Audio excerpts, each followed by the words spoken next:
Good afternoon, everyone. All right, just after the break, I hope you're not falling asleep yet. Try to wake you up. But I'm just going to start with asking a question about mob programming. So who knows what it is? Quite a few. So who doesn't know what it is? I guess a better question. All right, quite a few. OK. So it's something I discovered quite recently, actually, maybe 2 years ago, 3 years ago. And I saw a video from this guy, Woody. There's loads of stuff of him on YouTube. He's really good. I don't think he came up with the practice, but he sort of popularized it. And so mob programming is a bit like, in my head, it's a bit like pair programming, but scaled up to the whole team. So you've got a massive screen, and then everybody's coding on the one thing. And when I saw this, I thought, just like her, I thought this is great. This is awesome. When can I start? I was really excited about this. And then when I presented it to people I work with, quite a few people actually said this. And I'm like, OK, that's strange, because I think it's awesome. I haven't tried it, but just the idea of it feels very attractive to me. And yet some people were very skeptical, very dubious about it. And that kept happening, and that contrast between the two reactions was quite interesting to me. And then that's when I realized that actually, the people who seemed to love the idea were kind of extroverts, or extroverted type of people. And then the people who were kind of skeptical tend to be the more reserved, perhaps introverted people. And I thought, that's interesting. So that kind of got me thinking about whether all those practices that we do in Agile are kind of feel like they're designed for extrovert people. You have to do a stand-up every day. You have to talk to people. You have to do workshops. You have to all these introverts out there, and I'm sure there's some of you here, because the statistics are about 50-50 in the population. It's kind of unnatural, right? So that's what got me thinking about this topic really. Now, before I drive a bit more about this, it's my first time in this conference, so you probably don't know me. So I'm just going to talk about me a little bit, just to introduce myself. So this is me. I work for a company called Tesla. We're a global company, but based in Oxford. And I've been with them for like more than 10 years now. Just sounds like a scary long time. What do I do? A bit of everything. Jack of all trades, developer, sort of business analyst, but then tech lead and PM. But then a lot of Agile stuff. So I'm kind of one of Tesla's Agile experts, really, not to kind of show off a bit. But I'm just running the training courses there. I do some coaching on the teams. And then I'm leading our internal community of practice. So that's kind of me in a nutshell, really. But then, so what I'm going to talk about really is really about a bit of psychology, a bit of biology, a bit of neuroscience. And I want to try and link this with the Agile mindset. Right? That's my thesis. And what I'm going to try and draw a link between the two by saying that evolutionary biology actually validates all those principles and values that we have when we work in an Agile way. So that's my thesis. And I'm going to go back to this first. So the extroverts and introverts. So maybe a quick question. Who identifies as an introvert? OK, that's quite a lot. And extrovert? Yes, it's like not quite a 50-50, maybe 60-40 perhaps. So that's interesting. So I'm definitely an extrovert. If you were to put it on the scale, I'm probably 90% extrovert. Now, it's difficult to put people in boxes, right? So it depends on the day. Sometimes I do feel like an introvert. I mean, it depends. It depends on what we do as well. So it's not exactly black and white. Now, what are the characteristics between those two, right? Because two ends of a spectrum, but what does it look like? So, extroverts like myself, we're energized by socializing. I love being around people. You like solving problems through discussion. Now that speaks to me a lot, because every time I'm on a meeting, I say, OK, let's brainstorm, let's fix the problem now. Where a lot of my introverted colleagues go, I want to go out of the room and think on my own, and then I'll get back to you. So it's really hard to find this working session. Again, mob programming can be difficult. You're generally defined as friendly and approachable, but that's just because you're kind of outgoing and things like that. And then you're often described as open and willing to share. Now, for introverted people, that's a bit more difficult because you feel drained. Your energy is drained by being around people. So you need to recharge somehow and being, me time. I need to be alone, right? The other thing you have is that you have very close friends and family, very tight bonds, where perhaps me, I've got lots of friends, but then we're perhaps not that close. And of course, you think, people think you're quiet and shy and difficult to get to know. So that can be difficult, but very self-aware as well, of how the world perceives you, right? So it's very different personality types here, right? And I guess what I'm saying is, for extroverts, we working in an open space environment, that's not a problem really. We're all next to each other, it's all open, you hear noise. It's actually kind of energizing. It helps me kind of, okay, what's going on? Who is doing what? I kind of like that space. I kind of like that environment. Workshops, yeah, no problem. That's good. We're working sessions together. The fear of being wrong is not a problem, etc. Mock programming, again, I mentioned. That sounds like a great idea, right? Stand-ups and retrospectives, sharing things, easy going, right? Easy to do. For introverts, perhaps, it's a lot prefer to be working alone, right? Quiet space to think. So open space, could be stressful. Working offline and then report back, like I just mentioned, right? Working sessions are perhaps not that easy to do for them. And people prefer one-to-one interaction rather than big groups, right? So it's a very different way of working. So how does that fit with Agile? I guess is the question that I'm posing here. And it made me think about school as well, so I've got 2 children, 2 little girls at school, and when I was at school, it's not that long ago, but still it was very much like the picture on the left, where we all had individual desks, and we worked alone pretty much the whole time. There was 30 years ago, we had no group activity, very rarely, right? Nowadays, they all have group activities like this. They're always on this sort of committee. They're always a member of a committee. They pretty much never work alone.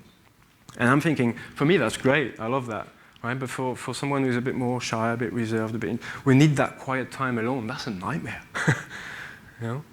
So we need to stop this madness really about this extroverted space, and it's all very good for extroverts, but not so good for introverts. Now again, I talked about open space, right? This is the stock photo you find where everybody's happy, everybody's smiling. Right? Yay! Now it's actually, I'm painting a picture where it sounds like the senior management in big corporations say they do open space because it's a good thing to do for sharing ideas and innovation and stuff like that. But really, probably it's because it's cheap, because you don't have to put walls and barriers. Because in terms of innovation, it's not a great space. You usually, how many white walls do you have? How many places for drawing and stuff like that? Usually not that much. It's just lots of desks everywhere. But nevertheless, it's a picture, a happy picture like this, where really it could be quite calm. Even for me as an extrovert, so sometimes there's too much noise here. I need to. And everybody puts their headphone backs on, and then nobody's listening anymore. That's the environment I see all the time. So that's not so good for sharing ideas anymore, because everybody's in their own bubble, right? Not listening to people. So, okay, so let's look now at what's going on, right, between these 2 types of people. Why do we even exist that way? Why do we have such a split in the population? These 2 very different modes of thinking. And it's all happening in the brain, really. It depends how your brain's structured. So when you have a stimulus, right, extroverts, it goes through the brain really quickly, actually. The neural pathway is very short. So when it goes from a stimulus coming through your senses, it's processed by the brain, and it's very short compared to the introvert pathway, which is very long. The introvert pathway goes through different parts of the brain, actually. It goes through parts where it goes through the long-term memory, it goes through the processing, it goes through the part of the brain where it wants planning and careful examination of all the details. It's a very different pathway. We've just got different brains. Think about that, right? How do we design Agile for us in that way, if we really think that differently? I'm painting a very black and white picture. It's not like that. It's a spectrum here, right? But if you look at the extreme, that's how it is, how different it can be. And even the the chemicals that regulate those processes are different. For extroverts, the dopamine regulatory system, the reward system, is very strong with dopamine. And dopamine is associated with gambling, taking risks, seeking novel ideas, things like that, right? So people get excited about this, like how I am. If, new feature, I want to try that. Where people a bit more reserved or conservative might think, well, let's not just take this one yet. Let's carefully examine the situation, etc. For introverts, acetylcholine is the strongest chemical for that neurological pathway. It's very different way it behaves compared to dopamine. So we really have different brains, right? So now if I take a bit of a tangent and ask you the question, if you ever had to mediate a conflict between two people, because I've talked about introvert versus extrovert, but that's just one dimension in which we can differ as people, right? And it's really hard, right? And often I see people then they, as a third person, right, standing by, listening to that conflict, and often they're both actually correct. They just have different views or different perspective on the same thing. And I often watch conversations that fall down or fall apart because they're trying to win. They're trying to win the conversation. They're not trying to get to the truth or trying to get to a compromise. They're trying to win the conversation. Like, yes. The problem, if you win the conversation, feels good, right? But if you think about this, that makes the other person a loser. And that's not good, because you're going to have to work with that person tomorrow and the next week and the next month. And you don't want to work with a loser. That's not a good idea. Some resentment building up, etc. That's not a good thing, right? So you don't want to win the conversation. You want to extract the truth. What makes sense for the project. You want to abstract your own sort of ego, right, from this. Now, often we think, well, these two people, perhaps they just had different opinions. But is it really just that? Is it really just a different opinion, or does it go deeper than that, right? And so again, going back to the brains being different, what if people saw the world differently, right? And when I say differently, I mean literally differently. Just as this picture illustrates here, right? And a quick example of this is people I would categorize as doers versus dreamers. So doers, the name implies they like to do things. And they're not so comfortable when there is a choice to make, because a choice prevents you from doing. You have to make a decision. It's stressful. What if it's the wrong one, right? So you just want to do. They would prioritize doing over trying to make it doesn't matter if it's the wrong decision. I'd rather do, right? Where dreamers like to think about different options, etc. So just to illustrate this as an example, if you imagine a doer having a discussion with a dreamer, right? And then the doer says, hey, I'm having a problem here. I've got option A and option B, and I don't know, which way to go. And then the dreamer might say, well, have you thought about option C and D and E and F? Because these are awesome too. But now the doer is like, okay, thanks. I had 2 options, now I've got 7, and you made it worse, Where the dreamer actually thought it was helpful because he was opening up, right? Which is what they like to do. So you can see here, right, as how people can conflict, just depending on their personality types. So the question, that you need to ask yourself is, which character are you, right? And how do you fit with your colleagues or co-workers, etc. And to answer that question, there's lots of personality types out there. There's that I forgot what it's called, but there's that color thing, blue, are you a blue person or a red person? It's a very corporate thing. Big corporations, they always make you go through this, and apparently I'm a red, yellow, and I'm surrounded by blue people. But I've never been really convinced by this, because you just have 2 dimensions.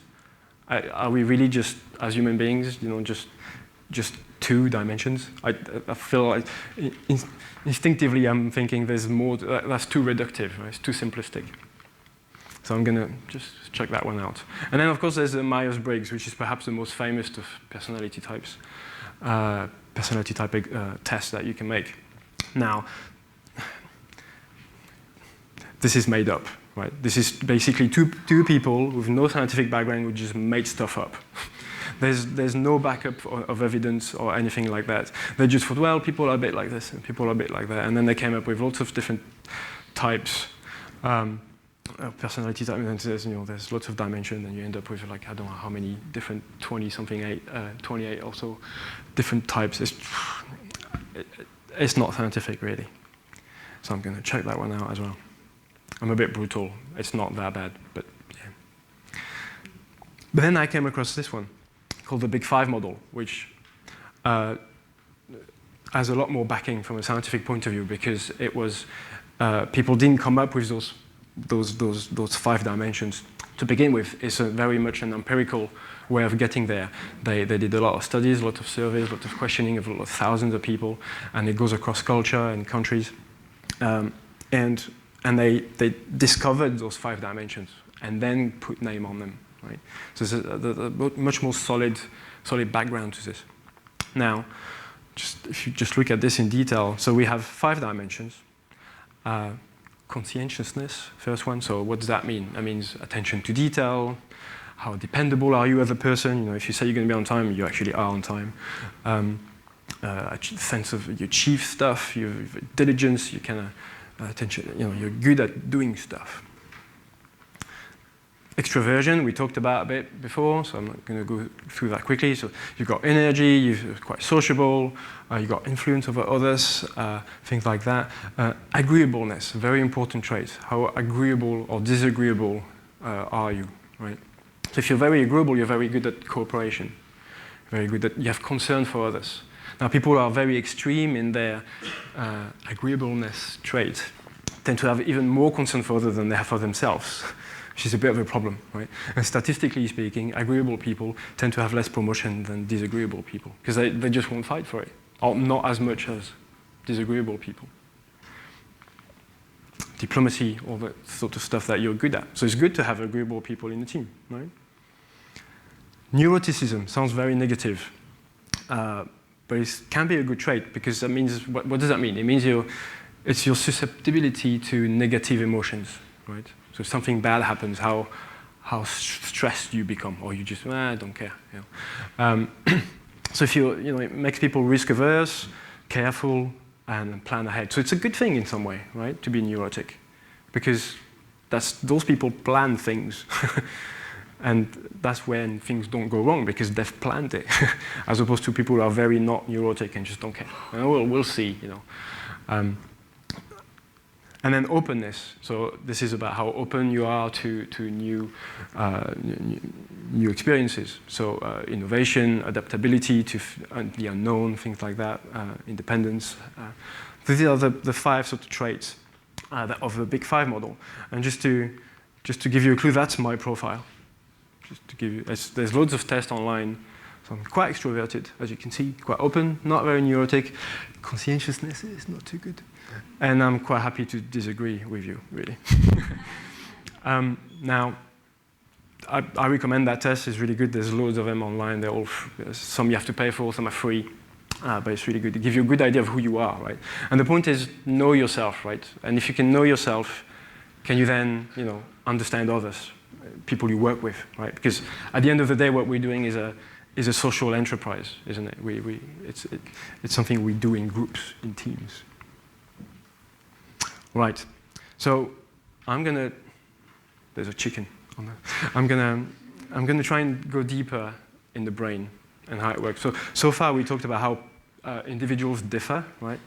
But I'm gonna go and look into your own brain and how your own brain sort of might contradict his own thing. So you'll see. So imagine a chicken, right? There's a chicken here, and he wants to eat. It has to pick the grains that it eats.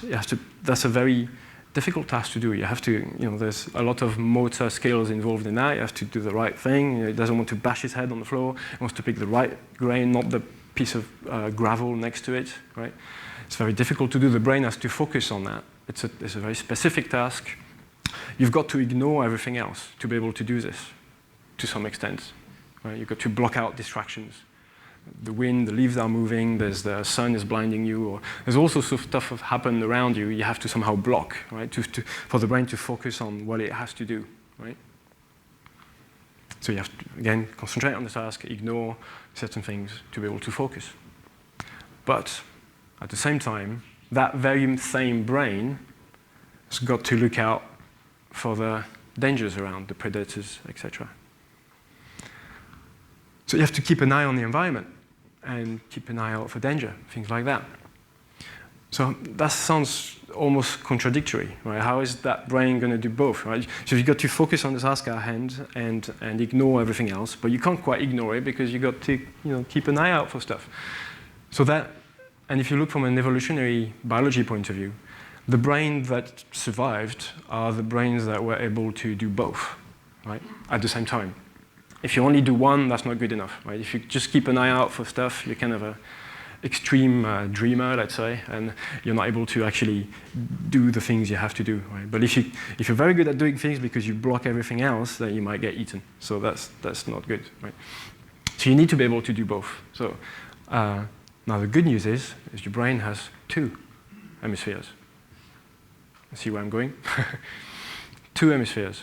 Now you might have been told from school that the calculation is on the left and art is on the right and things like that, right? Now that has been debunked many years ago. This is just completely wrong, right? What happens is that both parts of the brain, they do everything. They just do it in different ways. So we have a right hemisphere and the left hemisphere. The right hemisphere looks at the bigger picture. It tries to react to the unexpected. It's concerned with anomalies. So you have mental models, right, of how the world is supposed to work, right? You have to do that to be able to operate in it, right? To have models of how things are. And when you see something that contradicts this, your right brain goes, what's this, right? I need to pay attention to this because it doesn't fit with my model. I need to take that into account somehow, right? Maybe readjust my model. So basically, it means you're focusing on the unknown. That's what it does, right? Now, the left hemisphere is detailed-oriented. It focuses on what is known. It's kind of the opposite, right? And it tries to impose a logical sort of what would you say, order or focus on the world, right? It's almost tyrannical in some sense because that left brain of yours is trying to say, if there are anomalies, I need to ignore them because I need to do my task, right? And so the mental model you have developed over years as you grow up is probably not quite correct, but it's good enough, right, that you can live your normal life. So if you were to update your model on every single thing that's wrong, I mean, you'll never get out of bed, right? In fact, people on the autism spectrum probably have that sort of problem where they just can't function in normal life because they constantly have all these details coming through. So you can see now that those two brains really do different things and they do it at the same time. Yeah? So it's almost like you have two consciousness, two personalities inside your own head, but you don't really realize or know about it. They just all happen at the same time. And so from a Darwinian perspective, these two hemispheres have evolved together, and there's two modes of thinking, right? Where we have to be detailed thinking, calculus, you really need to think about this, where you ignore everything else, where the other side is trying to look at the bigger picture, keep an eye out for the unknowns, etc. If you want further reading, I recommend these two books. We should talk about this at length. So The Master and His Hemisphere sounds like a novel, a crime novel, but it's not. It's a very deep and scientific book. It's quite hard to read, but it's good. It's kind of that thick too, so it's kind of intense read, but it's really good. And then Oliver Sacks' famous book about the man who mistook his wife for a hat. It's a funny title. It's about there's a whole bunch of case studies about how people who have brain damage, whether it's on the right hemisphere or on the left hemisphere, how it affects them in their everyday life. And so it's really interesting. So, okay, so we have these two brains, right? Two hemispheres. And you can see it as, explored versus unexplored, right? Or known and unknown, or order versus chaos, right? That's kind of the philosophical split between what those two brains are doing. Now, why am I telling you all of this? What has it got to do with Agile? Well, I'm going to try and relate back to this. So I'm going to take the Scrum cycle that we all know, I think. And I know, of course, Scrum is not the whole thing in Agile. There's lots of other things, but Scrum is quite popular, if not the most popular. So I'll just take that as an example. And there's a lot of good things here to talk about. So think about sprinting. In a sprint, what do? Right? You make a commitment for things to do. You take bits of your backlog, and then you go and do that. You ignore the rest of your backlog, right? That's kind of what the left brain does, right? I'm going to ignore everything else. I'm going to focus on this. And it's a time box to achieve something, right? So it's a very left brain thing to do. And you cannot interfere, right? If a product owner goes, I've got an idea, it's like, yeah, you have to. The rule is you have to wait for the next sprint boundary. Which can be kind of annoying, actually. You have to wait. Really, I have to really wait 2 weeks. Can I just tell you now? It's like no, sorry. That's a very left brain way of thinking, right? I need to ignore those things because it's too much. I mean, the whole backlog, the whole product backlog, is just too big to think about all of it. I mean, you have to somehow ignore things, right? To some extent. Well, spikes is another good example, right? So, do you know what spikes are? Everybody knows, yeah. It's good because a lot of people I talk to, they say they do Scrum, but they don't know what spikes are, which concerns me really because if you don't do spikes, how do you turn unknowns into knowns? I mean, anyway. So again, it's a time box activity, right? And it's a right brain activity, right? Because this is where you use your right brain to discover things. You explore the unknown, right? And it's uncomfortable for a lot of people because it's out of your comfort zone, right? But it's important to do both, right? You just can't have, just like your brain, you can't just have one brain, one hemisphere. You need two, right? You need both of them. Same there, right?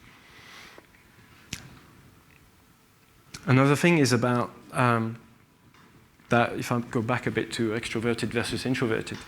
So the team naturally, the development team, I mean, naturally will have an inward focus, right? I mean, they have to.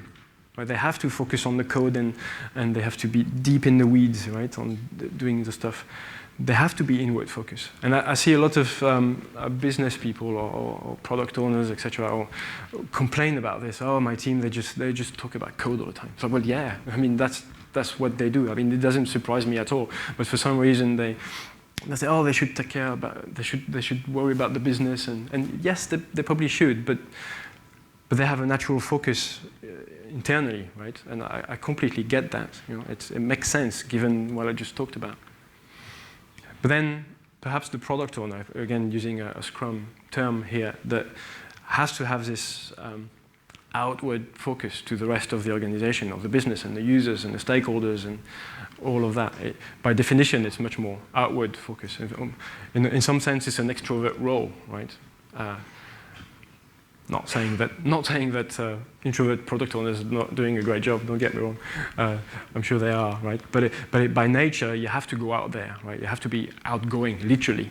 Yeah. Another example of this is project versus products, and I put a picture of Alan here because he talks about that before, right? With what is it, hashtag no projects. He talks about a lot. Now, for me, a project is a very left brain thing to do again, because it's about, there's a start, there's an end, there's some things to achieve, and I'm going to ignore everything else. It's my plan, my resources, my costs, etc. Right?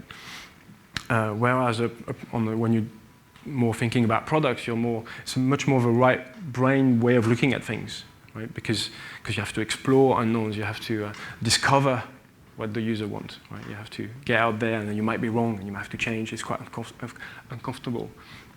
And it's very much about building the right thing versus building the thing right. Yeah, it's that tension between the two. And again, you need both, right? You can't just do one and not the other. Similarly, with project versus products, I'm not sure I like that dichotomy, right? Because, I mean, you need the project create your product. And then if you want to get a product, you need a project to make it happen. So you need both, in my opinion. So not to be too spiritual here, but it's a bit like the yin and yang thing, right? So this is the Chinese Taoism symbol. Lots of meaning in there. So you have the white serpent and the black serpent sort of dancing with each other, right? Sort of saying that everything has an opposite, which is kind of what I've been saying all along. And then you have the two dots, right, in the middle from the opposite color, which is sort of saying that you have the seed of the opposite inside you, inside each part, right? Which is it's a very deep meaning here. So what does that mean here for us in terms of agile development? Well, I'm thinking that this links very well with what Ellen Gottesdiener says about discovery and delivery. So there's a few talks earlier today about discovery and dual track agile and things like that. And she came up with this in this book, Discover to Deliver. It's really good, I recommend it, where she says you have to do both. And it's not like you have a discovery phase and then a delivery phase. You kind of have to do both all the time. And she quotes a quote from her as well, you have to discover to deliver, but sometimes you have to deliver to discover, right? You kind of have to do both all the time. At the scale of the project, at the scale of the sprint, at the scale of the feature, even at the scale of the one line of code you're writing, right? You don't really know how you connect to this database. Well, I'm just going to try this. That's discovery, right? Oh, yes, that works. Okay, now I can deliver this and apply it to different components and scale it up, right? So you see what I mean? So it's at all those levels, right? From the code to the feature to the project itself. Yeah?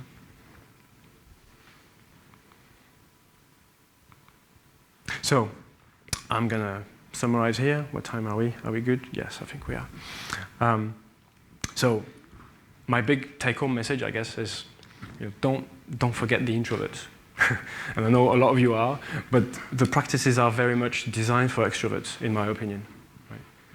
And it's naturally uncomfortable, right, for that. So stand-ups and retrospectives, it's really hard for people to share things like this. Right? Maybe you want to, as a community, I think we need to address this. And then I would say, it's a bit of a catchy phrase, but embrace your inner yin and yang, right? As in, think about your two brains, right? Your two hemispheres, your chaos and order in your own brain, right?